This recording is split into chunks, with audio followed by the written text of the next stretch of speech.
n'était pas présente, raison pour laquelle le procès a été renvoyé. Du coup, aujourd'hui, depuis 10 heures, ils sont à la barre, donc on est dans les plaidoiries. Et comme vous l'avez dit aussi, leurs chefs d'accusation, on peut les citer, c'est 3 chefs d'accusation, ou même 4, à savoir injures et menaces, voies de fait et violence. Raison pour laquelle leurs familles sont là, donc pour les soutenir, ainsi que des organisations de la société civile qui s'activent donc dans le foncier et surtout des protecteurs donc de l'environnement. Merci beaucoup Boubacar Dieng en direct du tribunal de Dakar. Notez que ces maraîchers ont été interpellés le 29 février dernier suite à une plainte de l'entreprise MK Excellence et dans le cadre d'un litige foncier. Vous l'avez dit Boubacar, les acteurs de la société civile espèrent que ces maraîchers, les 9, vont être libérés aujourd'hui car ils se disent convaincus, ils sont convaincus donc que la justice va dire le droit. Maria Massou de Enda Tiers Monde, que je vous propose d'écouter. J'espère quand même qu'ils seront libérés. J'espère aussi quand même que la justice, elle est là pour tout le monde. D'autant plus que nous avons eu à porter un combat avec la population de Dodel, où il y avait un décret du président qui donnait plus de 10 000 hectares à une société marocaine, mais avec notre justice, avec le plaidoyer des avocats, avec la population locale engagée, je crois que la justice s'est prononcée en annulant le décret du président. Donc une telle justice, je crois qu'avec nos avocats qui sont là-bas, que ces paysans-là vont rentrer chez eux. Rentrer chez eux, c'est une chose, mais retrouver aussi leur parcelle en est autre. Donc il faut qu'ils retrouvent aussi leur parcelle et qu'ils continuent leurs activités à protéger Rufisque de la pollution et en même temps à assurer leur souveraineté alimentaire. Maria Massoudé Inda Tiers-Monde, donc, il se dit convaincu en tout cas de la libération de ces 9 maraîchers de Lendeng. Je rappelle que leur procès se déroule présentement au tribunal de Dakar. Commune de Malika, des maraîchers également qui accusent le maire et le directeur des domaines de vouloir faire main basse sur leurs terres. 50 hectares sont en jeu et ils ne comptent pas céder. Ces maraîchers interpellent déjà le prochain président de la République sur les conflits fonciers qui minent cette commune de Malika. Amina Taba. Ces propriétaires de terrain à Malika-sur-Mer sont plus que jamais remontés contre les autorités en charge du foncier. Ces dernières sont accusées de vouloir accaparer les parcelles d'autrui. Mortal Babo, habitant de Malika. Nous sommes tous désemparés parce que l'État avait promis ces terrains aux habitants de Malika. Mais malheureusement, les directeurs des domaines et du cadastre ont attribué ces terres à d'autres personnes. Ces dernières sont en train de les revendre plus. C'est la même situation que vivent les producteurs de Risga Mataliendo de Malika. Selon eux, leur maire, Mamatal Getcheka, veut s'approprier de plus de 50 hectares de leurs terres. Sangone Sal, membre du collectif des producteurs de Risga Mataliendo de Malika. J'alerte les propriétaires de terrain à Mataliendo Risga pour qu'ils prennent leurs dispositions. Nous disons au calife général des Layènes que ces talibés sont en train de souffrir à Malika et c'est à cause du maire Tala Gadjaga. Ces victimes invitent le prochain président de la République à régler les litiges fonciers à Malika.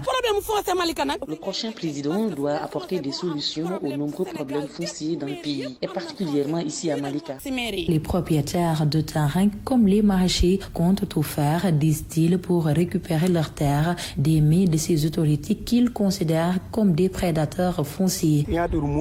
Nous avons vu la signature de Modougé, directeur des domaines, sur les papiers de vente, mais ces manœuvres ne passeront. Le collectif des producteurs de Risga Mataliendo de Malika, qui cultivent à côté de la décharge de Mbobos, déplore également les conséquences de ce dépotoir sur leurs activités. Aminata Ba, Kermessar, Radio Média.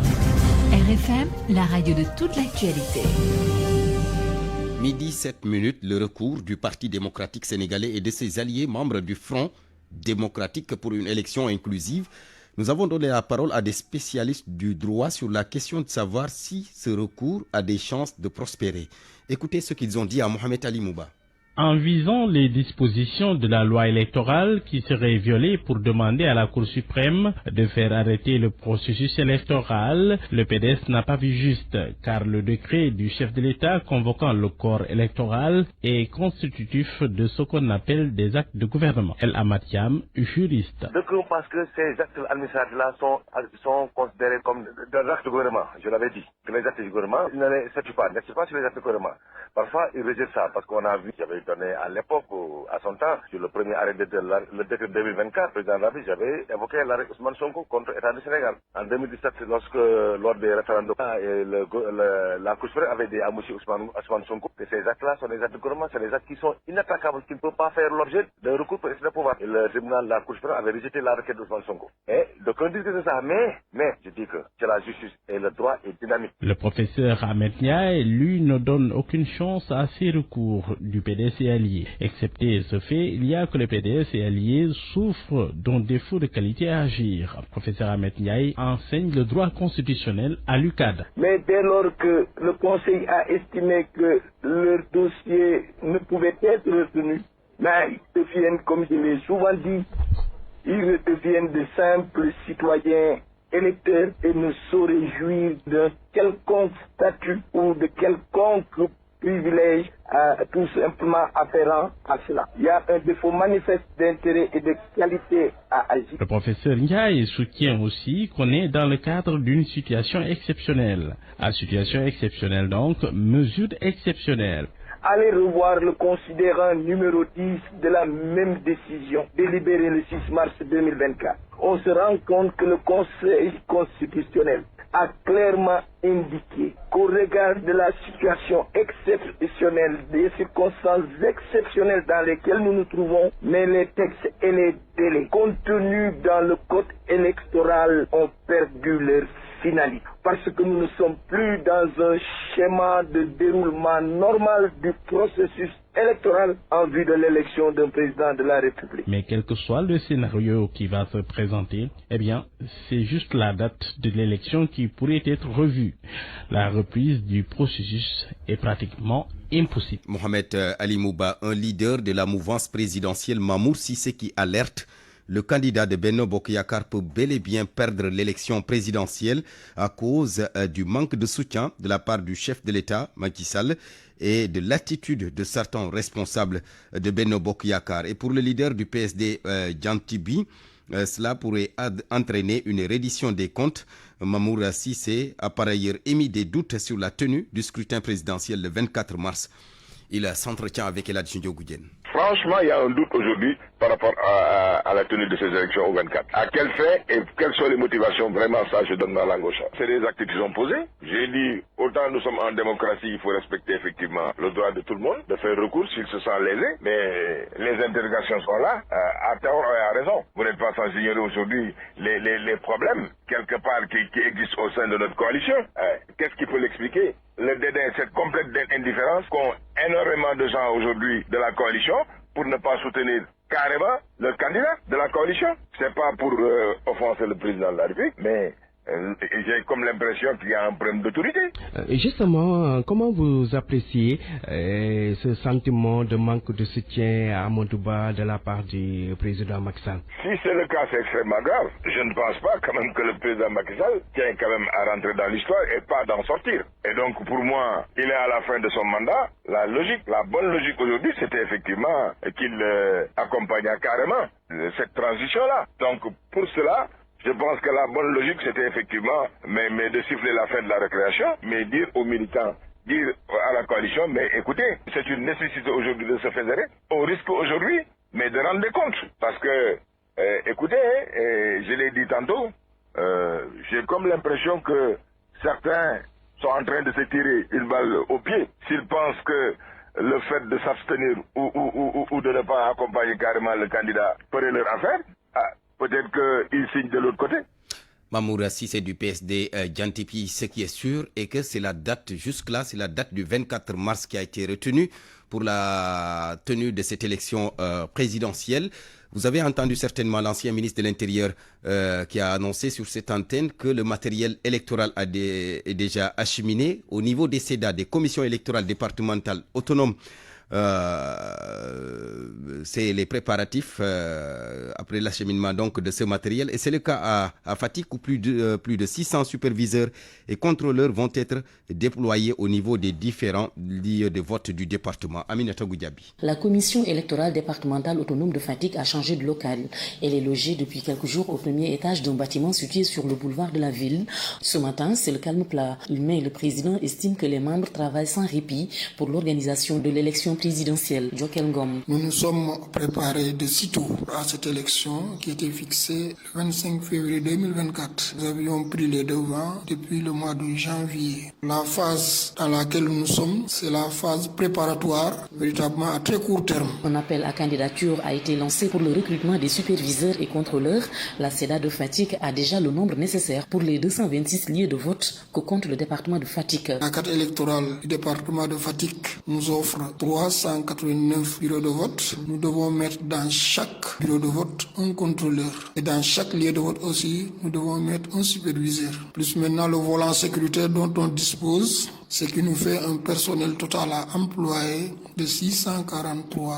Nous allons faire la formation entre le jeudi et le vendredi. La distribution des cartes d'électeurs interrompue suite au report de la présidentielle est reprise depuis hier, mais un constat, il n'y a pas encore d'affluence. Ces commissions ont été mises sur pied le 11 janvier. Elles ont fonctionné du 11 janvier au 24 février. Elles ont été interrompues à la suite du report des élections. Elles ont repris hier lundi et vont fonctionner du 11 mars au 23 mars à minuit. Le matériel électoral n'est pas encore disponible, mais il ne va pas tarder selon le président. Le budget de la formation des superviseurs et contrôleurs sera également disponible cette semaine. Aminata Goudiaby, Fatick RFM. Aminata Goudiaby, la campagne électorale elle a été lancée samedi en plein carême et en plein ramadan, puisque le ramadan a démarré aujourd'hui pour la grande majorité des musulmans. Eh bien, les organes de presse s'adaptent, mais la priorité à la religion. Salimata Aou.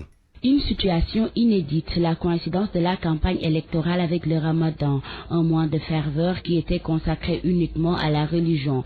Pour le directeur adjoint d'Iradio, la religion reste la priorité. Antoine Diouf. Il est clair que l'essentiel de nos programmes sont consacrés au Ramadan et à la campagne électorale qui ont coïncidé cette fois-ci. Et ce que nous avons fait, ce sont des réaménagements qui tiennent compte de tout cela. Je vous donne un exemple. À partir de 14h et jusqu'à 16h, c'est la religion. Beaucoup de candidats sont plus sur le terrain dans l'après-midi. Nous avons estimé qu'il est de bon ton de se mettre aux couleurs de la campagne juste un début de soirée.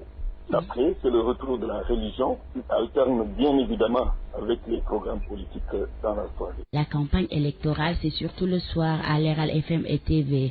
Un réaménagement a été fait selon Birahim Touré, le directeur de l'information du groupe. Il s'agit notamment de maximiser dans tout ce qui est émissions religieuses, mais aussi de trouver un bon moyen pour mettre aussi les heures de campagne, temps de campagne, les émissions politiques qui viennent surtout durant, après la rupture du jeûne, c'est-à-dire après l'iftar. Et dans certaines émissions, notamment une nouvelle émission qui va passer, qui va permettre d'intégrer et l'aspect religieux et l'aspect politique. C'est pas évident du tout. Les sponsors se sont alignés à cette situation. La compréhension est de mise. Les sponsors comprennent bien évidemment le contexte actuel marqué par le Ramadan, mais également par la campagne électorale. Ils le comprennent, on leur a expliqué, bon, ils ont compris, on pourra rattraper cela. On les maintient juste pour les émissions religieuses et je ne pense pas qu'il y ait vraiment un problème concernant les heures de diffusion des sponsors, les spots entre autres. Cette situation est une première au Sénégal, mais les médias estiment que la campagne ne dure pas longtemps. La religion occupera toujours cette place de choix dans les programmes. RFM, l'info, c'est ici. L'info, c'est ici. Midi 17 minutes, direction Touba. Touba, où chaque année plusieurs milliards de francs CFA sont injectés dans la lutte contre les inondations et le combat est loin d'être gagné. Certaines populations indexent les bassins qui déversent leur contenu jusque dans les maisons. Les responsables du projet d'intégrer et de gestion des inondations ont présenté les résultats de la cartographie des zones touchées par les inondations devant les autorités administratives et religieuses de la cité religieuse de Touba. L'étude récente de la cartographie des zones d'inondation à Touba a révélé une réalité préoccupante. 22 bassins versants sont identifiés comme des points sensibles. Madiké Sissé, coordonnateur du projet de gestion intégrée des inondations au Sénégal. Nous avons déjà identifié plus de 22 sous-bassins versants. Et ce sont ces sous-bassins versants-là qui regroupent presque 47 points bas. Et l'intérêt donc de cette étude-là, c'est de voir comment traiter tous ces 47 points bas-là. Malgré les nombreux investissements, les populations de Touba vivent toujours le cycle infernal des inondations. Abdullah Khadka parle de plusieurs milliards de francs CFA injectés à Touba pour lutter contre les inondations. Mais il y a toujours des inondations. Il faut que les services adoptent des méthodes de travail plus efficaces. Le gouverneur de la région de Diourbel reconnaît les progrès accomplis par le projet. Ibrahima Fall souligne ainsi la nécessité d'établir un cadre de coordination pour aligner tous les projets concernés. Avec l'ensemble des acteurs. Donc poursuivre tout simplement tous les projets initiés par l'État. Ça nous permettra de régler les difficultés que nous constatons sur le terrain et avoir une meilleure synergie des interventions. En marge d'une étude hydraulique sur quelques bassins versants identifiés à Touba, le projet de gestion intégrée des inondations a officiellement remis le document de cartographie des zones d'inondation au gouverneur de Diourbel. RFM Touba, Pape Mbaye Diaw. Problème d'assainissement au marché central de Kaolack, l'association des commerçants et industriels du Sénégal monte au créneau et interpelle la municipalité. Sur place, leurs activités sont sérieusement impactées. Seydina Omar Thiam, le président de l'ASSIS, au micro de Fatumbo. L'atmosphère du marché central est invivable avec le ruissellement des eaux usées qui impacte carrément l'activité des commerçants du Mbaro Banane. Nous avons informé le préfet ainsi que ONAS et le service d'hygiène, mais nous n'avons pas eu de réaction de la municipalité qui est notre autorité. C'est notre devoir de le faire en tant que commerçants et opérateurs qui dirigent une association. Mais vraiment, la situation est préoccupante. C'est dû à la construction d'une cantine qui, à l'époque, Mariam Sarr avait arrêté le projet. Une construction illégale dans ce lieu de commerce, d'où l'interpellation de l'équipe municipale afin de solutionner ce problème. Vraiment, cette situation nous indispose. Les vendeurs craignent même pour l'état de leur santé, mais également les consommateurs qui n'arrivent plus à accéder dans ce lieu, qui est le plus grand marché de l'Afrique de l'Ouest.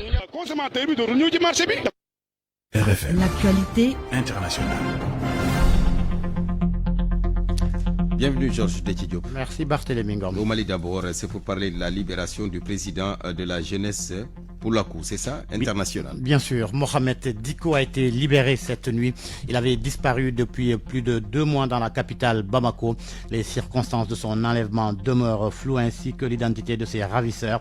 Le 15 décembre dernier, le téléphone de Mohamed Dicko était inaccessible après une conférence de presse sur l'annulation du congrès qu'il était en train d'organiser. Au Mali toujours avec le délibéré ce matin du procès en appel de Youssouf Batili alias Rasbat, le chroniqueur et porte-parole du CDR est condamné à 18 mois d'emprisonnement dont 9 mois avec sursis pour simulation d'infraction, association de malfaiteurs, offense au chef de l'État et diffusion de paroles contraires aux mœurs du pays. Rasbat a été arrêté et placé sous mandat de dépôt en mars 2023. Il a déjà purgé sa peine de 9 mois d'emprisonnement ferme, donc il doit rester chez lui à moins que d'autres plaintes ne soient introduites contre lui. Un référendum constitutionnel avant la fin de l'année en Guinée. Une annonce du nouveau Premier ministre Baouri dans une interview accordée à RFI, ce qui pourrait prolonger la transition jusqu'en 2025. Je pense que la durée de la transition dépend de ce qui va être fait sur le terrain. Nous avons besoin de finaliser la mise en place du recensement administratif à vocation d'état civil et de ce fichier d'état civil, il y aura l'extraction pour avoir le fichier électoral. À partir de l'établissement du fichier électoral, le référendum a été déjà indiqué comme étant un objectif majeur par le président du CNRD, le général général Mamadi Doumbouya. Donc, d'ici la fin de l'année, il faut nécessairement que le référendum constitutionnel puisse être tenu. À partir de ce moment-là, les autres processus électoraux vont être déclinés. J'espère que nous tiendrons le cap et ce qui est en train d'être fait va dans cette direction. S'il y a un référendum avant la fin de l'année, peut-on espérer un retour à l'ordre constitutionnel normal d'ici un an? Bon, je ne peux pas me prononcer puisqu'il y a beaucoup de contingences. Dans un contexte où nous accusons une fragilité sur le plan économique, sur le plan financier, nous devons travailler à une stabilisation, à une décrispation politique pour avoir la possibilité d'examiner et de faire les étapes du chronogramme dans une relative sérénité. Donc, l'objectif, c'est de finir cela et je pense que 2025 est une bonne période pour couronner l'ensemble du processus et toujours avec l'aide de Dieu parce que, par exemple, l'explosion du dépôt du carburant a été vraiment un coup très dur et qui impacte l'ensemble des activités de l'État aujourd'hui. Dala Baouri, donc dans un entretien qu'il a accordé à RFI, Georges, au Bénin, la modification du code électoral n'a pas du goût de l'opposition et de la société civile. C'est d'ailleurs pourquoi les recours se multiplient après son adoption par les députés de la majorité après les dénonciations qui le qualifient de texte d'exclusion. 3 recours sont déposés devant la Cour constitutionnelle, 2 du parti d'opposition, les démocrates et 1 par un groupe de juristes. En Côte d'Ivoire, les obsèques de l'ancien président Henri Konan Bédié vont débuter le 20 mai prochain. C'est ce qu'ont annoncé le chef de l'État Alassane Ouattara et le président du Parti démocratique de Côte d'Ivoire, Tidjane Thiam, lors d'une rencontre hier lundi. Henri Konan Bédié a dirigé la Côte d'Ivoire de 1993 à 1999. Il est décédé le 1er août dernier à l'âge de 89 ans. Hors du continent, crash d'un avion militaire russe ce matin, selon le ministre de la Défense, qui n'a pas précisé s'il y avait des survivants. L'appareil s'est écrasé dans la région d'Ivanovo, au nord-ouest de Moscou, à cause de l'incendie d'un de ses moteurs. L'avion transportait 15 personnes. Aux États-Unis, Donald Trump a demandé le report de son premier procès pénal qui est censé s'ouvrir le 25 mars prochain à New York. Il s'agit de son inculpation dans l'affaire de l'argent de campagne versé pour acheter le silence de l'actrice de film X, Stormy Daniels. Les avocats de l'ancien président estiment que ce procès ne peut commencer tant que la Cour suprême ne s'est pas prononcée sur sa demande d'immunité. Merci, Georges Tudétier. RFI Sport.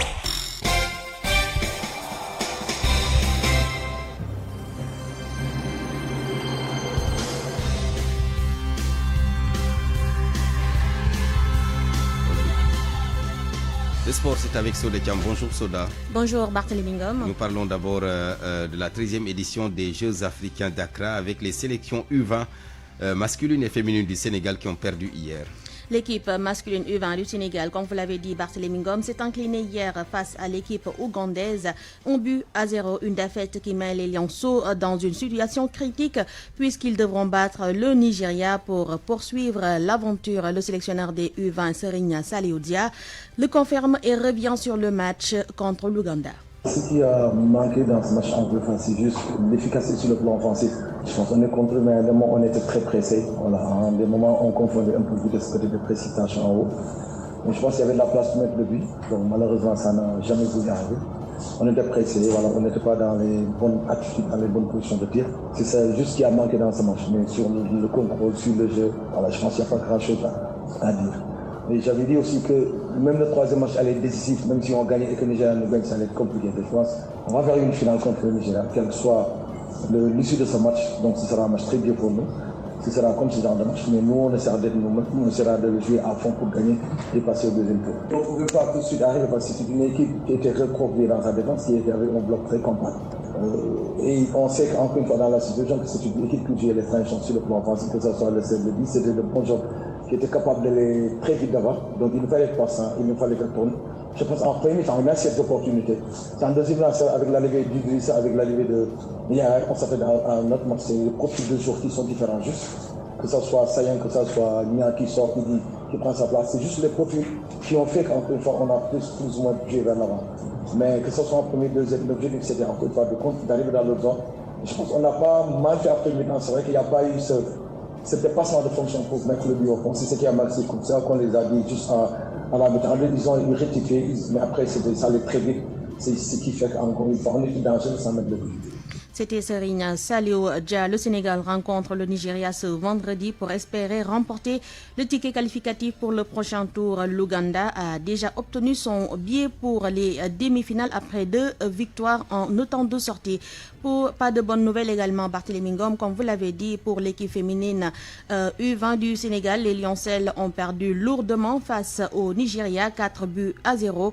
Les protégés de Mbayang Thiam vont essayer de se relancer face au Maroc ce jeudi pour espérer continuer la compétition. Ce sera donc une finale entre le Sénégal et le Maroc qui se sont inclinés face au Nigeria. Nous parlons football toujours sur le Tcham avec les 8e de finale retour de la Ligue des Champions. Le FC Barcelone et Arsenal dans l'obligation de battre leurs adversaires. Des rencontres prévues ce soir à 20h. Arsenal battu lors de la manche aller par Porto 1-0 doit impérativement changer la donne à domicile pour se qualifier en quart de finale. Idem pour le FC Barcelone qui va affronter Naples au Camp Nou pour passer. Les deux protagonistes étaient séparés sur un nul d'1 partout lors de la manche aller. Basketball Africa League Soda, conférence de Kalahari, le Dynamo Basket Club renonce à sa participation. C'est une déclaration du président de la Basketball Africa League, Amadou Galofal. Selon le patron de la balle, le club burundais Dynamo Basketball Club a refusé de se conformer aux règles et exigences de la Basketball Africa League concernant les maillots et uniformes, perdant ainsi le match d'aujourd'hui contre Petro Luanda et sa participation à la saison 2024 de la BAL. Selon les règles de la FIBA, 2 forfaits dans le même tournoi déclenchent le retrait automatique du club. Amadou Galofal souligne également que tous les matchs restants de la conférence du Kalahari vont se jouer comme prévu. Et pour la troisième journée aujourd'hui, Barthélémy Ngom, le Cape Town Tigers fera face au FUS de Rabat. La Basketball Africa League, toujours avec la balle Elevate, 5 Sénégalais répartis dans différentes équipes. Il s'agit de Yahya Diop qui sera avec Cape Town Tigers, Mohamed Kamara qui était avec Dynamo Basket Club, Mohamed Silla avec FUS de Rabat, Hadim Mboup avec l'AS Douane, Hassan Mandjan avec Al Ahli. Donc c'est des jeunes joueurs donc sénégalais, comme vous l'avez dit, Barthélémy Ngom, qui seront donc répartis dans différentes équipes.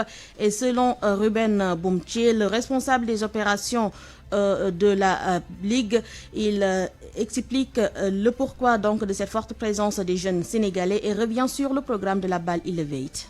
C'est un programme qui a déjà vu plus de 100 joueurs sortir de là, qui ont gagné plusieurs, bourses dans les universités américaines par exemple. On en a de plus en plus et peut-être pour la première fois dans ce programme, et ce qui montre vraiment la croissance de ce programme, on a 2 joueurs qui sont des prospects en NBA pour cette année-ci et l'année prochaine. Donc ceci vraiment démontre non seulement la croissance de ce programme, mais le talent qui existe vraiment en Afrique. Et par rapport aux joueurs sénégalais, vous savez, le Sénégal a toujours été l'un des pays en Afrique côté basketball, l'un des pays élites quand on parle de basketball en Afrique. Donc c'est pas vraiment surprenant pour nous de voir ces Sénégalais dans ce programme.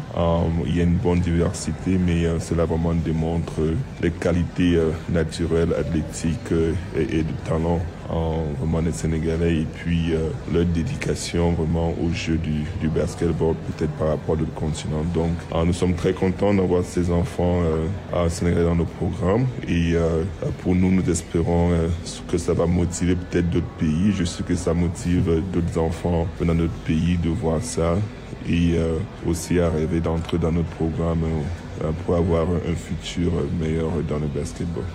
C'était Ruben Boumtje, responsable des opérations de la Ligue. C'est tout, Barthélémy Ngom, pour cette page des sports. Merci beaucoup Soda Thiam.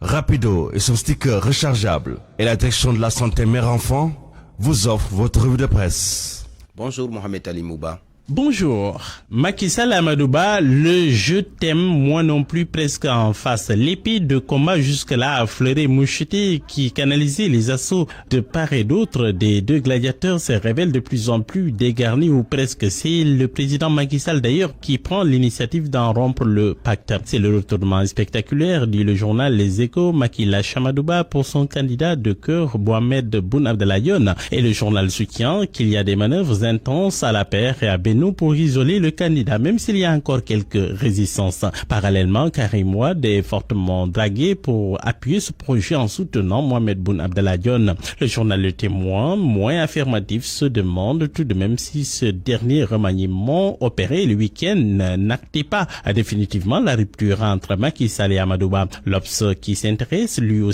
sujet, pointe ce qu'il appelle les revers des coups bas entre les deux hommes et la démarche suicidaire du président Macky Sall. Deux membres fondateurs du collège de la paire pour en parler, le ministre Edougué et Pape Maël Thiam.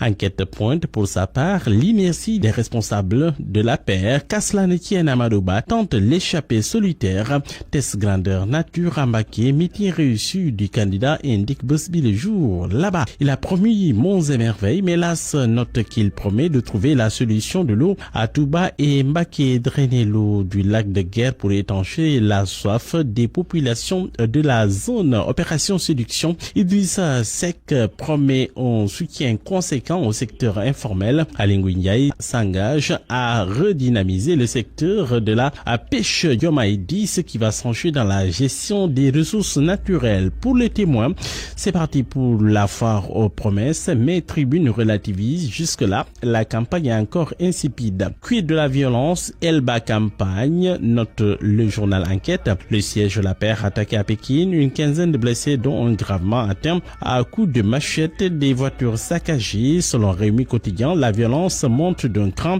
Benno Bokk-Yakaar, Diomaye président, c'est la bataille des foules et des fous. Révélation sur une réunion secrète des pontes de la famille libérale, mais Busby les jours note que du côté des candidats de Yewwi, on a signé un autre pacte, celui de non-agression. C'est tous contre Amadouba, en cogitant secrètement sur un éventuel deuxième tour. Les alliances du côté du PDS ont remis ciel à terre pour faire arrêter le processus qui carbure.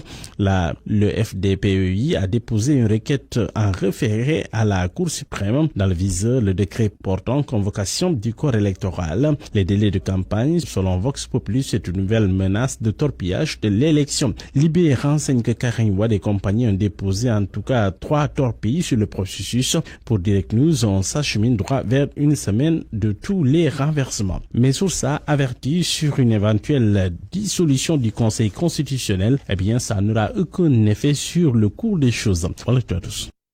Rapido et son sticker rechargeable et la direction de la santé mère-enfant vous ont offert votre revue de presse. Merci beaucoup Mohamed Talimouba, mesdames, messieurs, merci à vous. Fin de ce journal présenté par Barthélémy Ngom, mise en onde d'Abdoulaye Diop, digital Maïssa Mbaye, réalisation et la Djindiogou Diène. Il sera là justement à 13h pour le Wolof. Bonne suite de programme. En attendant, la parole à Fama John pour le journal de la campagne. Fama, bonjour. Bonjour Barthélémy.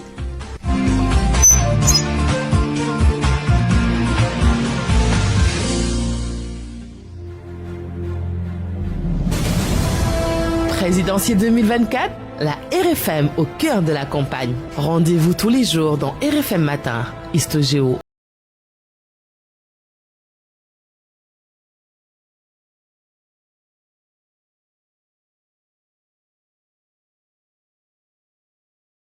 Le direct du jour, Diaspora. Avis d'experts, la campagne 2 avec DJ Colosse. Géoubi de 15h à 16h30 avec Macumba Bay. Meeting tous les jours de 17h à 18h. La campagne à chaud avec des directs avec les envoyés spéciaux et reporters qui couvrent les activités des candidats et de leur coalition. C'est avec Awambay et Mohamed Jodiop. Journal de la campagne, deuxième partie. Après les éditions de 21h et 22h. Du lundi au dimanche. Vous aurez écho de campagne, éclairage, web campagne, carte électorale, agenda. Présidentielle 2024, la RFM au cœur des événements.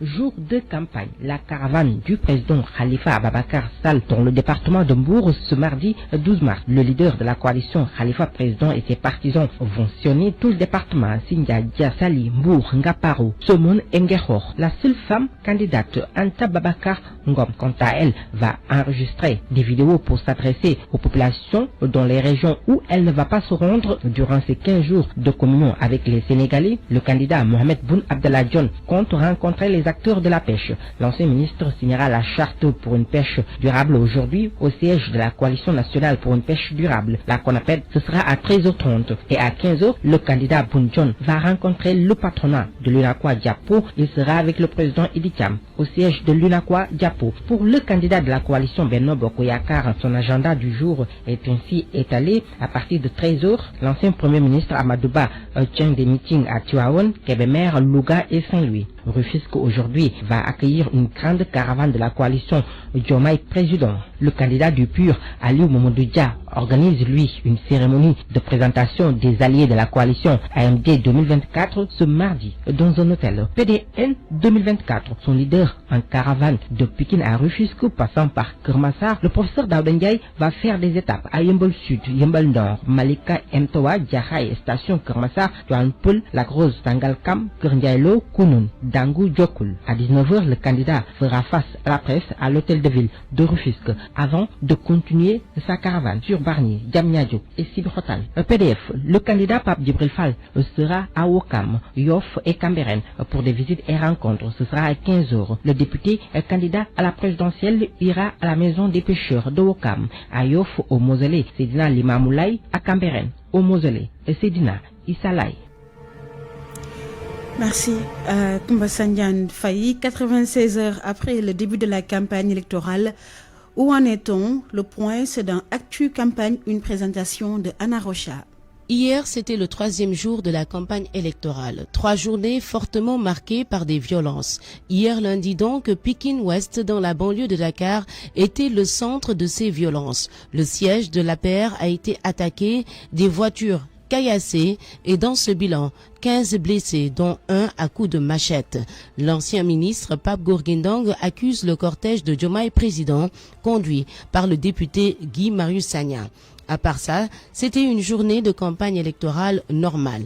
Les 19 candidats à l'élection présidentielle ont tous promis monts et merveilles. À Pikine, justement, Diomaye Président promet la rupture dans la gestion du pays pour améliorer les conditions de vie des Sénégalais. El Malick Ndiaye de l'ex-Pastef soutient que leur candidat, une fois élu 5e président du Sénégal, va s'atteler à construire une économie forte. Birame Souleye Diop pense lui carrément à révolutionner le tissu industriel. En visite à Tivaouane Peulh, accompagné du maire de Dakar Barthélémy Diaz, Khalifa Sall a promis de donner un nouveau souffle à l'agriculture qui faisait la renommée de la zone. Aujourd'hui, ce secteur est gravement menacé par l'urbanisation galopante. En caravane à Sandaga, Serigne Mboup a lui fait du charme aux commerçants. Le candidat de la coalition And Nawlé And Liguey a sillonné les rues de Dakar Plateau où il a mis en avant son expérience personnelle. Le Dormoudara veut mettre en avant les valeurs de travail et de détermination au service du Sénégal. La seule femme candidate à cette élection était aussi en caravane dans la capitale, précisément à Grand-Yoff. Le porte-voix de la coalition alternative pour la relève citoyenne promet, elle, de faire du Sénégal une plateforme d'excellence des services du savoir. Pour atteindre cet objectif fixé à 2029, Anta Babakar Ngom pense que l'école doit être obligatoire et gratuite de 3 à 16 ans. Pour une éducation gratuite, Boubacar Camara annonce 8 000 milliards une fois élu président. À Mbacké, après 4 heures d'attente, le candidat de Benno, Amadou Ba, est finalement apparu pour tenir son meeting d'ouverture. Devant une forte mobilisation, l'ex-premier ministre, accueilli par le ministre Galoba, a pris de nombreux engagements. Amadou Ba a promis aux femmes et aux jeunes de nombreux soutiens. Justement, Anna Rocha, nous nous rendons à Mbacké. Papa Balagay, bonjour. Bonjour, Fama John. La ville vibre au rythme de la campagne électorale, n'est-ce pas? Oui, vous l'avez dit, la campagne présidentielle bat son plein dans le département de Mbacké et ce depuis le week-end et les forces sont en présence sur le terrain, même si d'autres leaders préfèrent rendre visite à certaines familles religieuses pour le moment. Ce que l'on retient le plus, c'est que les forces les plus en vue reste donc la coalition Diomaye président qui, après une caravane à Mbacké commune, s'est déployée hier à Sadio pour un meeting accueilli par le maire Diomaye Diaw. Une caravane menée par Cheikh Thioro Mbacké et autres sympathisants de Diomaye président. La coalition Benno Bokk Yakaar également a effectué hier également sa démonstration de force avec une grande mobilisation des leaders. Je peux citer Galoba, le ministre de la fonction publique, et maire de Mbacké, Baye Alla Sylla, Yaye Fatou Pouye du mouvement And ak Yaye Pouye Fall Amadou Ba, le mandataire adjoint de la coalition Benno Bokk Yakaar Matar Diop, entre autres. En gros, les responsables ont rivalisé d'arder pour offrir un accueil chaleureux aux candidats donc de la majorité qui s'engagent à régler les questions de l'heure comme l'emploi pour les jeunes, les femmes également. Et il promet d'ailleurs 1 million d'emplois d'ici les 5 ans à venir s'il est donc élu président. La question de l'eau également a été l'objet de débat lors du meeting de Amadouba qui promet également de régler cette question entre Touba et Mbacké. Femmes, donc, comme vous l'avez constaté, les deux seules grandes coalitions qui se dévoilent pour l'heure reste donc la coalition Diomaye président et la coalition... Et qu'est-ce qui est prévu là-bas aujourd'hui? Voilà, donc pour cet après-midi, la coalition Diomaye président compte se rendre à Missira, une des communes de Mbacké, pour une caravane et une visite de proximité. Ce sera également la même chose pour la coalition Benno Bokk Yakaar dans les quartiers généraux qui se préparent pour certainement dans l'après-midi, comme avec le début du Ramadan, c'est un peu difficile. Ils seront obligés donc de changer un peu l'agenda au quotidien.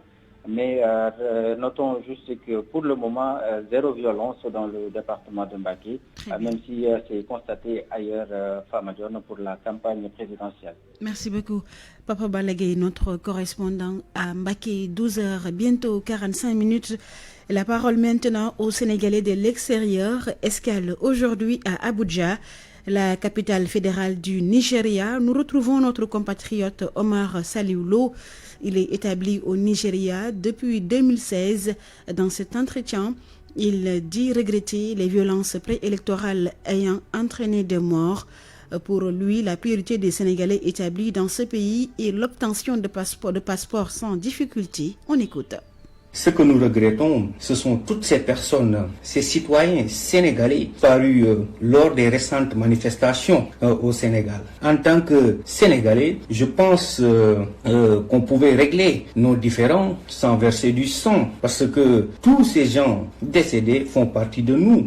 Ce sont nos frères et nos sœurs. Donc, je pense que, en tant que Sénégalais, nous devons faire des efforts en évitant la violence. En ce sens, nous demandons au prochain président de bien vouloir tenir compte des préoccupations des Sénégalais en ayant de la morale, parce que, comme l'a dit Platon, un dirigeant sans morale est un monstre et n'a pas sa place dans la cité. On souhaite également que la justice ne soit pas du tout instrumentalisée. Il faut impérativement que celle-ci exerce ses pouvoirs en toute souveraineté. Et pour nous, Sénégalais, qui sommes ici au Nigeria, nous demandons au prochain président de mettre en place des mécanismes pour faciliter l'obtention des passeports ou tout autre document administratif dans les délais raisonnables, parce qu'il y a pour la plupart du temps une lenteur inexplicable. C'est ça.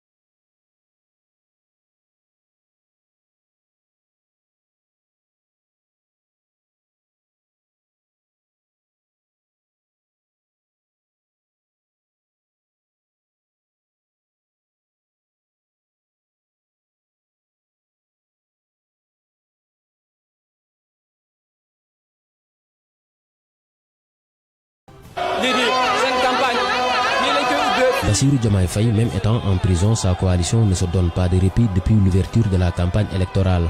Entre meeting et caravane, la coalition Diomaye président veut occuper le terrain.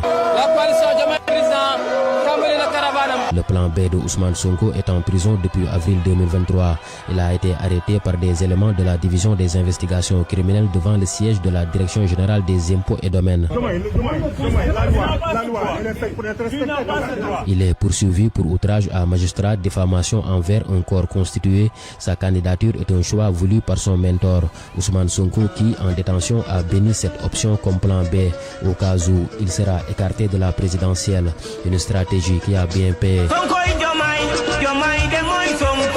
Bassirou Diomaye Faye est un fidèle parmi les fidèles du leader de l'ex-Pastef. Il est membre fondateur en 2014 du parti dissous avant de devenir le responsable des cadres. Plus tard, il en devient le secrétaire général. Le natif de Ndiaganiao a commencé à côtoyer Ousmane Sonko en 2007 aux impôts et domaines. Il venait juste de sortir de l'école nationale de l'administration. Chez lui, à Ndiaganiao, dans le département de Mbour, Diomaye Faye, âgé d'une quarantaine d'années, tente de se doter d'une solide base politique, mais c'était sans compter avec la détermination de la directrice de l'Agence nationale de l'aquaculture et responsable politique local du camp du pouvoir, Tendeng Sen, qui inflige un revers au numéro 2 de Ousmane Sonko aux élections locales de 2022.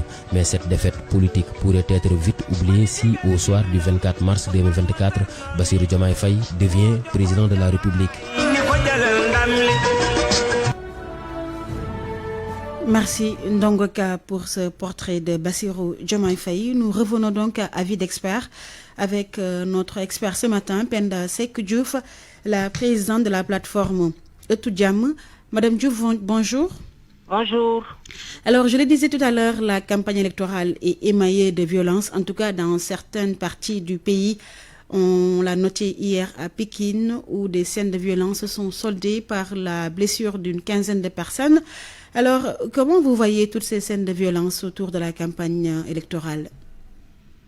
En fait, condamner la plateforme de veille des femmes pour la paix et la sécurité Etudiam, notamment pour des élections apaisées au Sénégal, condamner donc ces violences qui sont en train d'émailler vraiment la scène de la campagne électorale. Vous savez, la campagne, c'est une période sensible. C'est une période sensible et on lance vraiment un appel à la paix, que cette campagne se déroule dans un climat apaisé. Et l'appel est lancé aux coalitions politiques, aux acteurs politiques et aux acteurs qui sont en lice, aux sympathisants également, de mener une campagne apaisée, une campagne en toute sérénité et en toute responsabilité. Vraiment, on condamne ces violences qui sont en train de se passer et qui, si on ne fait pas attention, maintenant vont aller crescendo. Justement, pour éviter cela, votre plateforme œuvre pour la paix. Et qu'est-ce que vous comptez faire pour ne pas qu'on en arrive à ce dont tout le monde voudrait éviter en fait? Déjà, la plateforme des femmes a organisé un forum pour vraiment appeler à la paix, à la sérénité en ces périodes électorales, que ça soit la période pré-électorale, on est en période pré-électorale, donc la campagne, en période de campagne Etudiam a sensibilisé, a fait des tournées de sensibilisation, à sensibiliser les acteurs politiques, mais également à rencontrer également les acteurs politiques et va les rencontrer vraiment pour avoir une campagne calme, une campagne sérénité.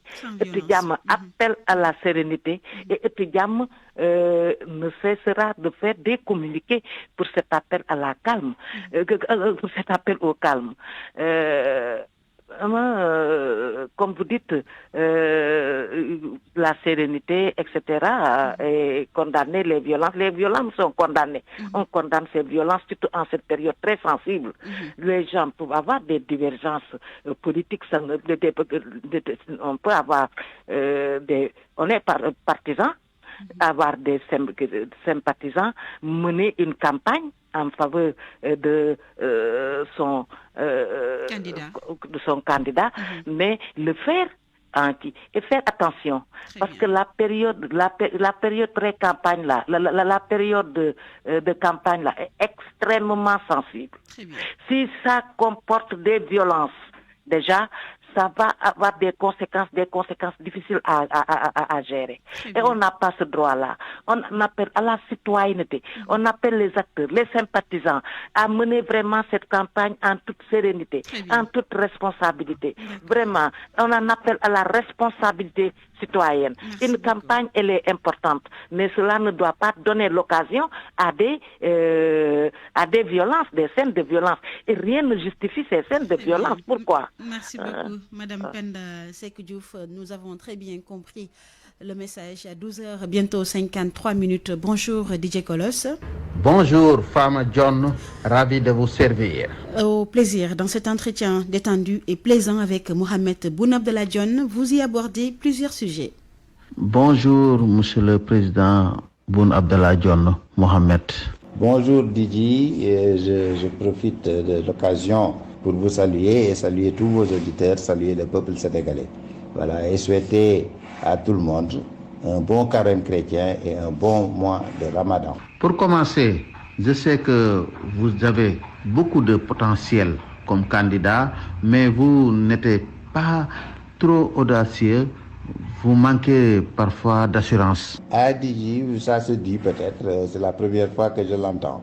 Peut-être parfois, ce qu'on me reproche, c'est d'être trop confiant et d'avoir trop d'assurance et d'être trop direct.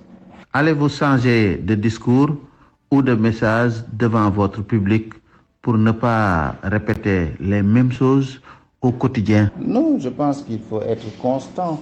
La qualité d'un homme politique, surtout par les temps qui courent, c'est justement la constance. Ce qu'on recherche aujourd'hui avec le Sénégal pétrolier et gazier qui arrive, ce n'est pas des gens qui vendent du rêve.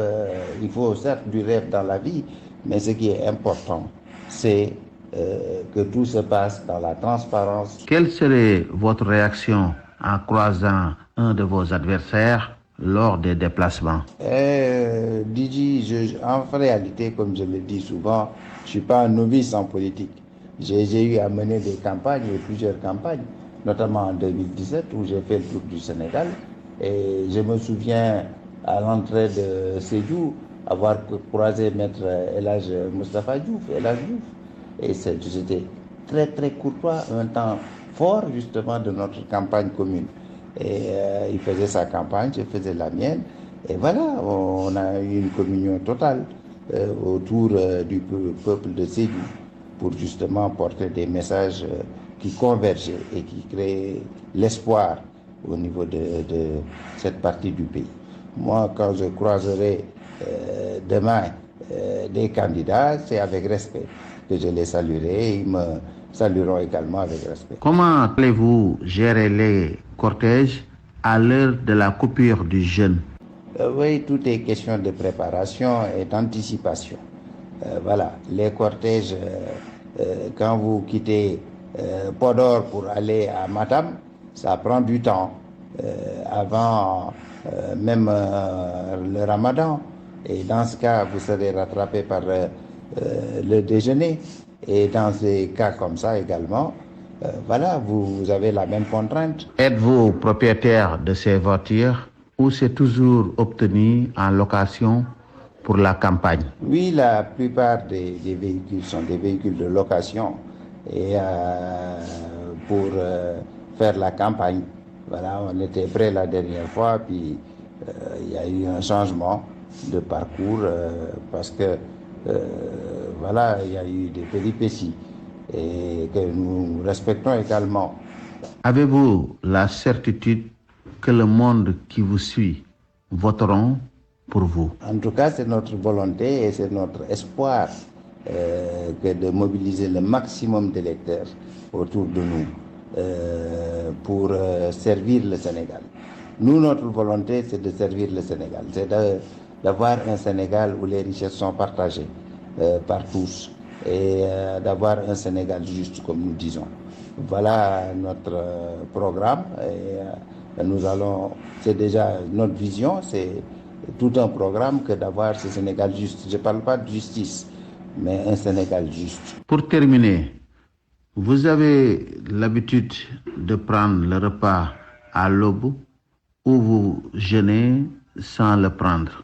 Comme je pense la majeure partie des Sénégalais, que le ramadan pour moi c'est également l'ambiance des prières matinales. Et on se lève le matin, on prie beaucoup et également on prend le petit déjeuner, le khadr.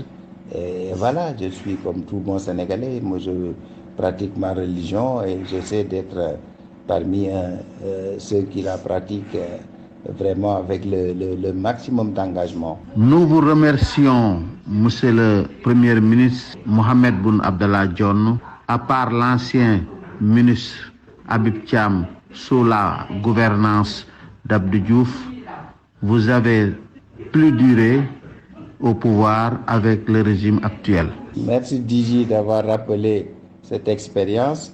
C'est pourquoi on m'appelle le candidat de l'expérience. Moi, je voulais être le candidat du Sénégal juste, mais il faut peut-être aussi de l'expérience en toutes choses. Merci, je dis au revoir à vos auditeurs et à très bientôt. Mohamed Boun Abdallah Dionne, merci à DJ Colosse pour cet entretien. C'était le mot mis en terme à ce journal consacré à la campagne électorale. C'était Fama Dionne à la présentation technique Abdoulaye Diop, digital Maïssa Maï, production Aliunba, réalisation Mamastoukan, chef d'édition Aombay, Haj Ndiogoudjen. Retrouvez justement Haj Ndiogoudjen dans moins d'une minute pour le journal en Wolof. Publicité sur RFM. Parce que les bonnes habitudes sont toujours là, cette année encore, nous sommes présents à vos côtés pour vous faire vivre un ramadan chaleureux, solidaire et généreux. Restez connectés pour en savoir plus sur nos offres, services et actions solidaires. Koru Jam ak Sonatel.